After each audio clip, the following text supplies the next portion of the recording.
Scene 5. The Spirit of Christmas Yet to Come. Scrooge is entirely alone for a long moment. He is frightened by the darkness, and feels it approaching him. Suddenly he stops, senses the presence of the third spirit, turns toward him, and sees him. The spirit is bent and cloaked. No physical features are distinguishable. "You are the third." The spirit says nothing. "The ghost of Christmas yet to come." The spirit says nothing. "Speak to me. Tell me what is to happen. To me, all of us." The spirit says nothing. "Then show me what I must see." The spirit points. Light illuminates the shadows of Scrooge's house. "I know it. I know it too well. Cold and cheerless. It is mine." The cook and the chairwoman are dimly visible in Scrooge's house. "What is— There are thieves! There are thieves in my rooms!" He starts forward to confront them, but the spirit beckons for him to stop. "I cannot! You cannot tell me that I must watch them and do nothing. I will not. It is mine still." He rushes into the house to claim his belongings and to protect them. The two women do not notice his presence. "He ain't about, is he?" The chairwoman laughs. "Poor old Scrooge has met his end." She laughs with the chairwoman. "And time for it, too.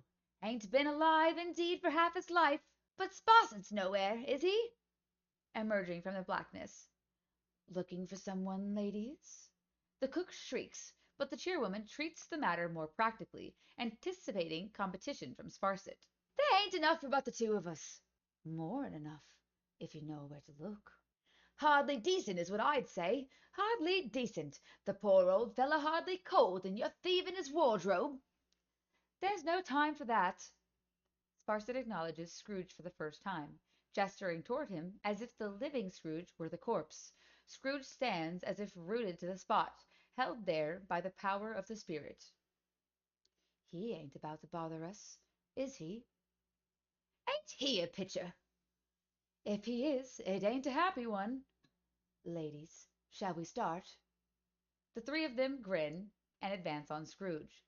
"Cook," snatching the cufflinks from the shirt Scrooge wears. "They're gold, ain't they?" "The purest, madam. I always had a fancy for that nightcap of his. My old man could use it." She takes the nightcap from Scrooge's head. Sparsit playfully removes Scrooge's outer garment, the coat or cloak that he has worn in the previous scenes. "Being a man of more practical tastes, I'll go for the worsted, and hope the smell ain't permanent." The three laugh. "Cook, we go round again." "Do you think that little bell he's always ringing at me is silver enough to sell?" The three of them move toward the nightstand, and Scrooge cries out, "No more! No more!" As the spirit directs Scrooge's attention to the tableau of the three thieves standing poised over the silver bell, Scrooge bursts out of the house, clad only in his nightshirt. "I cannot! I cannot! The room is, too, like a cheerless place that is familiar. I won't see it. Let us go from here. Anywhere." The spirit directs his attention to the Cratchit house. The children are singing together near Mrs. Cratchit, who is sewing a coat. Peter reads by the light of the coals. "And he took a child and set him in the midst of them," putting her hand to her face. "The light tires my eyes so." "They're better now. It makes them tired to try to see by firelight, and I wouldn't show reddened eyes to your father when he comes home for the world.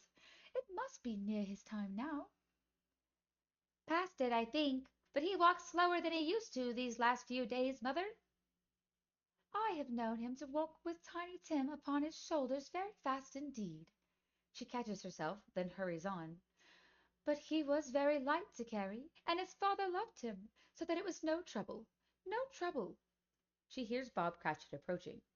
"Smiles, everyone! Smiles!" Entering. "My dear! Peter!" He greets the other children by their real names. "How is it coming?" Handing him the coat. "Nearly done. Nearly done. Yes, good. I am sure that it will be done long before Sunday." "Sunday! You went to-day, then, Robert?" "Yes. It's all ready. 2 o'clock, and a nice place. It would have done you good to see how green it is. But you'll see it often. I promised him that I would walk there on Sunday. Often." We mustn't hurt ourselves for it, Robert. No, no, he wouldn't have wanted that. Come now, you won't guess who I've seen. Scrooge's nephew, Fred. He asked after us and said he was heartily sorry, and to give his respect to my good wife. However he knew that, I don't know. Knew what, my dear?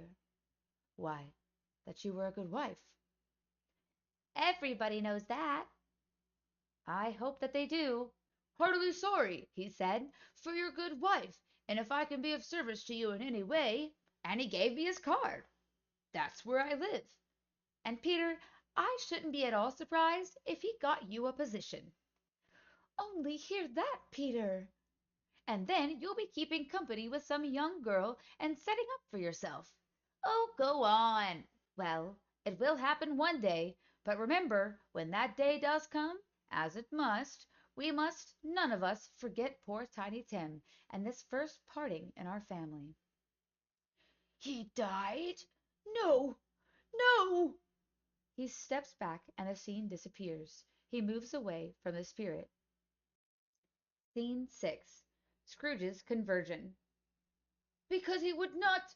No, you cannot tell me that he has died, for that Christmas has not come. I will not let it come. I will be there.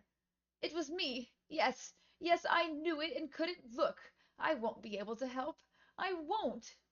Pause. Spirit, hear me. I'm not the man I was. I will not be that man that I have been for so many years. Why show me all of this if I am past all hope? Assure me that I may yet change these shadows you have shown me. Let the boy live. I will honor Christmas in my heart and try to keep it all the year. I will in the past, the present, and the future. The spirit of all three shall strive within me. I will not shut out the lessons that they teach. Oh, tell me that I am not too late. Blackout. When the lights come up again, Scrooge is in bed. The third spirit has disappeared. Scrooge awakens and looks around his room. The curtains! They are mine and they are real. They are not sold. They are here. I am here. The shadows to come may be dispelled. They will be. I know they will be. He dresses himself hurriedly. I don't know what to do. I'm as light as a feather, merry as a boy again. Merry Christmas! Merry Christmas! And a Happy New Year to all the world. Hello there! Whoop! Hello! What day of the month is it? How long do the spirits keep me? Never mind, I don't care. He opens the window and calls to a boy in the street below. What's today? Eh? What's the day, my fine fellow? Today? Why, Christmas Day. It's Christmas Day. I haven't missed it. The spirits have done it all in one night. They can do anything they like. Of course they can. Of course they can save Tiny Tim. Hello, my fine fellow. Hello. Do you know the poulterers in the next street at the corner? I should hope I do. An intelligent boy, a remarkable boy. Do you know whether they've sold the prize turkey that was hanging up there? Not the little prize, the big one. What? The one as big as me? What a delightful boy. Yes, my bucko. It's hanging there now. It is. Go and buy it. Oh, go on. I'm in earnest. Go and buy it, and tell him to bring it here that I may give them direction where to take it. Come back with the butcher, and I'll give you a shilling. Come back in less than 2 minutes, and I'll give you half a crown. Right, guy. He exits. I'll send it to Bob Cratchit's. He shan't know who sends it. It's twice the size of Tiny Tim, and such a Christmas dinner it will make. Carolers suddenly appear, singing Hark the Herald Angels Sing. Scrooge leans out the window and joins them in song. I must dress. I must. It's Christmas Day. I must be in all my best for such a day. Where is my China silk shirt? The boy and the butcher run in with the turkey. What? Back already? And such a turkey! Why, you can't carry that all the way to Cratchit's. Here, boy, here is your half a crown, and here an address in Camden Town. See that it gets there. Here, money for the cab, for the turkey, and for you, good man. But the boy and the butcher, delighted, catch the money and run out. Scrooge sees the gentleman visitor walking by the window. Hello, sir! looking up sadly, less than festive. Hello, sir. My dear sir, how do you do? I hope you succeeded yesterday. It was very kind of you to stop by to see me. In disbelief. Mr. Scrooge? Yes, that is my name, and I fear it may not be pleasant to you.